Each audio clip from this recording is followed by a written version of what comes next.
A vacinação é um tema muito importante quando abordamos a prevenção de várias doenças ao longo da vida. E quando a gente fala sobre o cuidado do paciente oncológico, algumas dúvidas em relação à vacinação podem surgir. Eu sou Rodrigo Munhoz, oncologista clínico no Hospital Sírio-Libanês em São Paulo, e eu estou aqui com o Dr. Felipe Canedo e o Dr. David Muniz para falar um pouquinho sobre conceitos gerais relacionados à vacinação no paciente oncológico e o que a vacina quer dizer para essa população. Acho que um ponto importante é entender o que é vacina. Qual que é esse conceito? Exatamente do que a gente está falando, Felipe? Perfeito.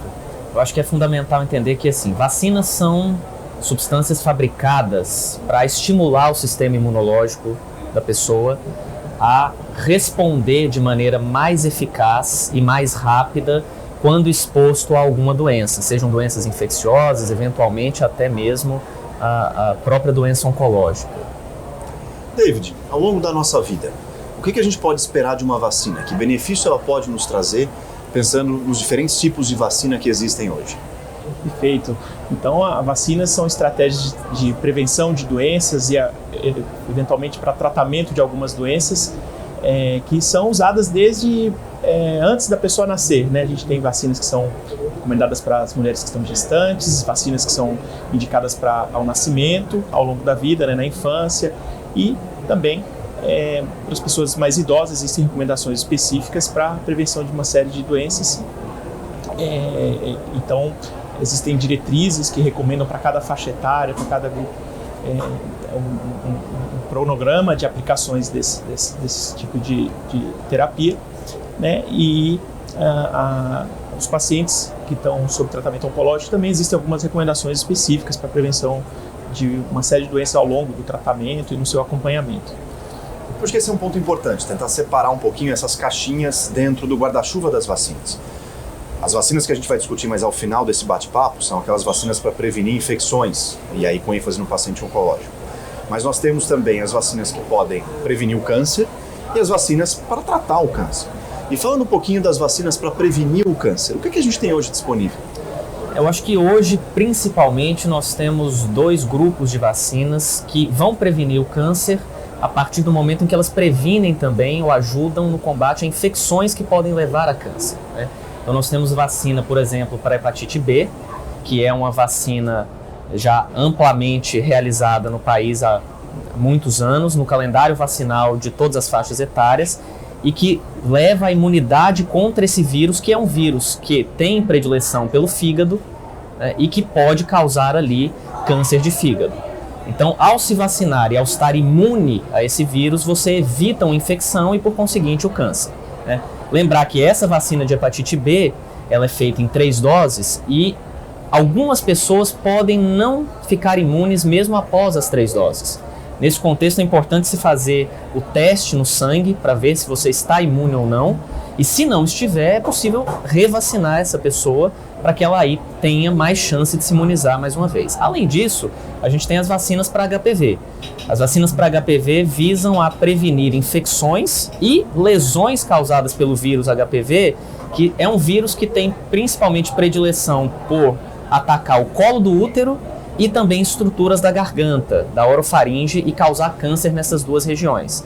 Então a gente tem vacinas hoje em dia tetravalentes e nonavalentes, isso significa que elas vão prevenir contra 4 ou 9 subtipos do HPV, e nas duas vacinas estão inclusos os subtipos que geram maior risco para câncer, que são o 16 e o 18, além de outros subtipos de risco, tanto para câncer quanto para infecções e lesões benignas do HPV, né? E ao se vacinar, com também 3 doses, a pessoa tende a ter muito menor risco de desenvolver tanto as lesões quanto o câncer por esse vírus. Felipe, quem é que deve tomar a vacina para HPV?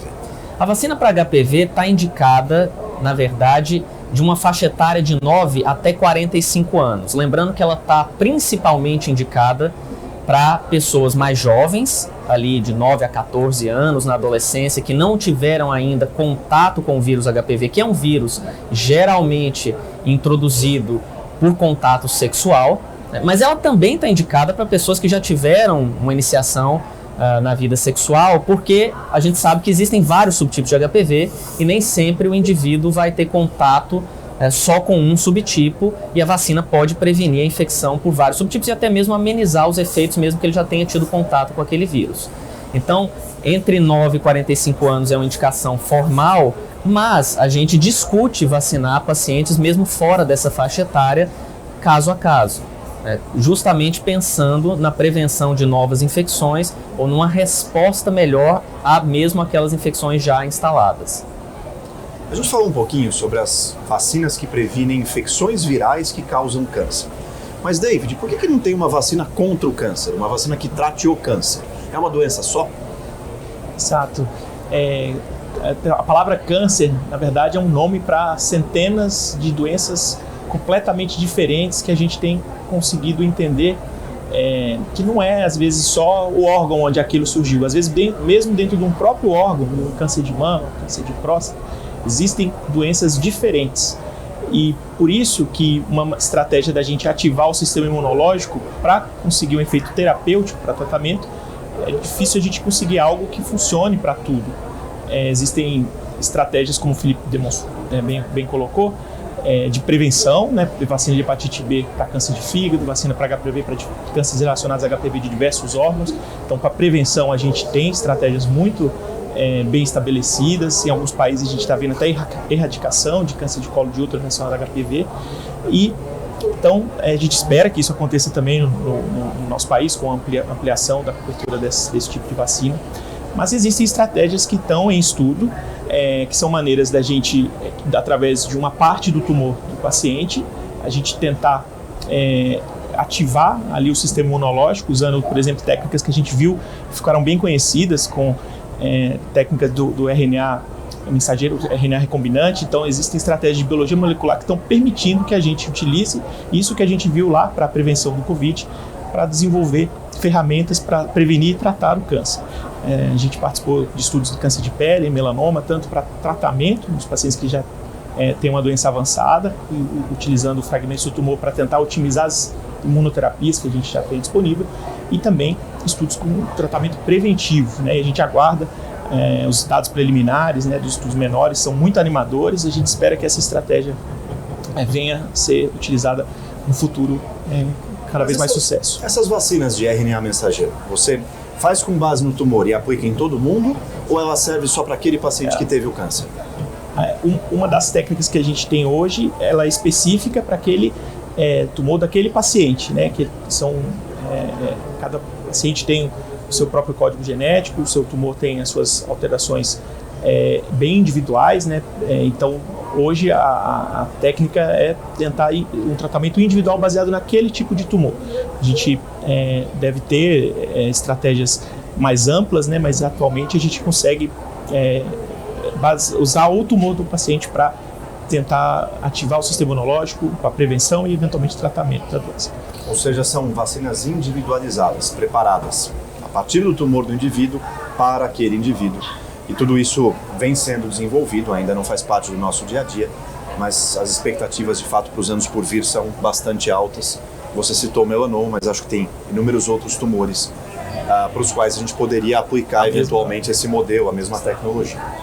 Agora, mudando de assunto, mas ainda falando de vacina, vamos falar um pouquinho sobre a vacinação para prevenir complicação e infecção no paciente oncológico. O paciente que já tem o diagnóstico de câncer, seja ele qual for, e que vai começar ou já começou um tratamento oncológico de fato. Por que é importante vacinar esse paciente, Felipe?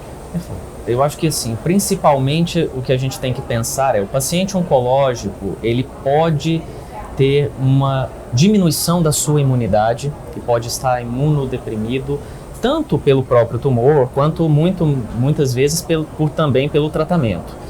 Dessa maneira, é fundamental que a gente vacine esse paciente prevenindo doenças infecciosas para que ele tenha maior chance de combater essas doenças se entrar em contato com elas durante o tratamento e num momento em que ele possa estar imunossuprimido, ou mesmo ter menor chance de contrair essas doenças durante esse seu período de acompanhamento e tratamento.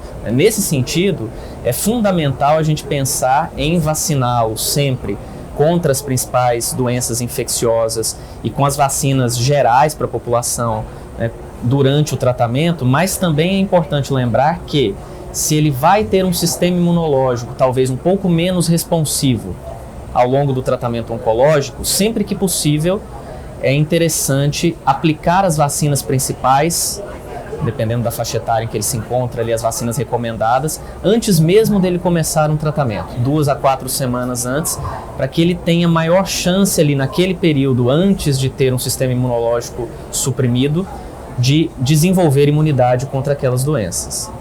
Acho que uma recomendação geral, então, é que o paciente que vai começar um tratamento oncológico tenha uma revisão do seu calendário vacinal. E, David, pensando nessa preocupação, como é que o Hospital Sírio-Libanês, o Centro de Oncologia, se estruturou para justamente oferecer esse cuidado e garantir que os pacientes mereçam e recebam a vacinação devida? Então, uma iniciativa muito bacana que o hospital teve, com a participação tanto dos colegas do Centro de Oncologia, dos oncologistas, hematologistas, mas também da equipe de infectologia, desenvolveu uma diretriz de recomendação de calendário vacinal para os pacientes oncológicos, né, que estão em tratamento ou acompanhamento. E ali a gente encontra todas as recomendações, como o Felipe comentou, de acordo com a faixa etária, de acordo com o tipo de tratamento, né, para os pacientes hematológicos, vão ser submetidos a transplante de medula, a gente tem uma série de recomendações bem específicas. Então tudo isso está nesse nosso manual para ajudar quem está ali na prática atendendo o paciente para fazer um atendimento completo, né, um atendimento. Um tema recorrente no consultório e que frequentemente é discutido diz respeito à vacinação para herpes zoster. O que é isso e qual é a vacina ou a estratégia que a gente tem? Zoster, na verdade, é basicamente uma infecção secundária pelo vírus da catapora.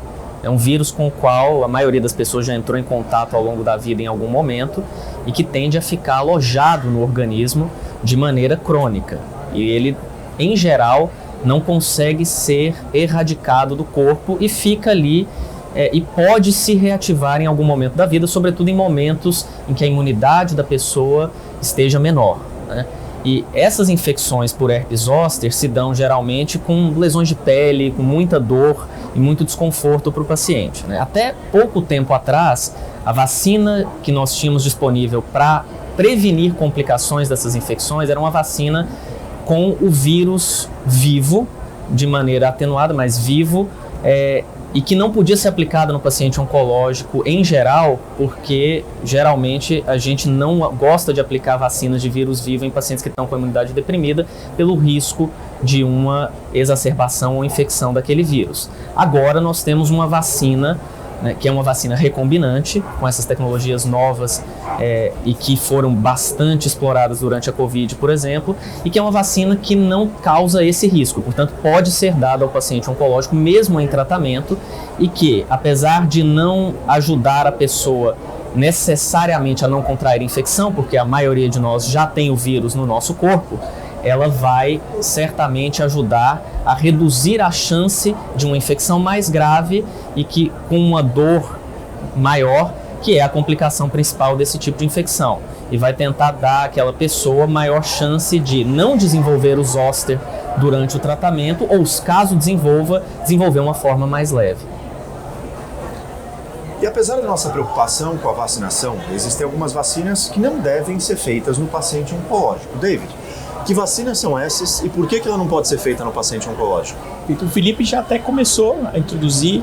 Existem vacinas que são feitas com fragmentos de vírus, como a da hepatite B, vacinas que são feitas com um material genético modificado, como por exemplo a gente viu a vacina do Covid.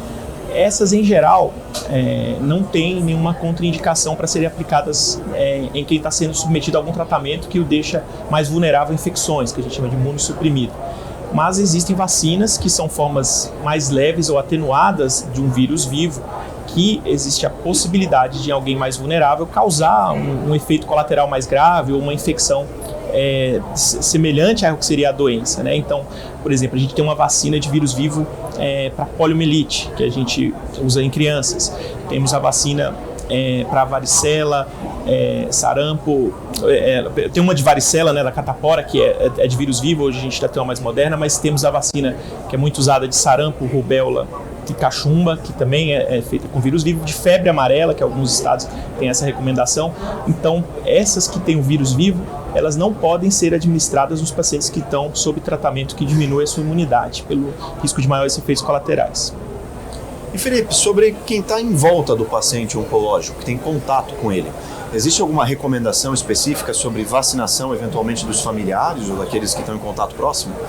Essa é uma excelente pergunta, porque isso é uma preocupação grande dos familiares que vêm muitas vezes em consulta com os pacientes e é uma preocupação válida. A ideia geral é que essas pessoas sigam seus calendários vacinais correspondentes e se vacinem com todas as vacinas que são indicadas para elas naquelas faixas etárias, né, para que, conseguindo se vacinar adequadamente e tendo uma melhor proteção contra infecções, elas protejam também de maneira indireta as pessoas que estão em tratamento oncológico e estão ao lado delas, né. Nesse contexto, existem pequenas adequações apenas para crianças quando recebendo, por exemplo, vacinas de vírus vivo e caso tenham algum sinal de infecção secundária àquela vacina, talvez evitar contato com o paciente oncológico. Mas isso é uma coisa muito específica e que eu acho deve ser tratada sempre, caso a caso,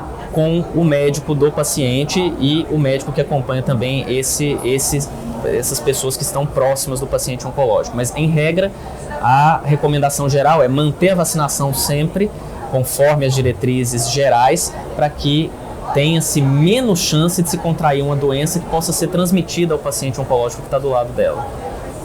Pessoal, assim a gente chega ao final de mais um episódio aqui no canal Oncologia do Hospital Sírio-Libanês. Eu gostaria de agradecer aos doutores David e Felipe pelas excelentes explicações. Se você tiver dúvidas sobre vacinação ou qualquer outro assunto relacionado ao câncer, acesse o portal da Oncologia do Hospital Sírio-Libanês. Lá você vai encontrar mais conteúdo, mais detalhes, as recomendações formais de vacinação. Fiquem ligados e até a próxima.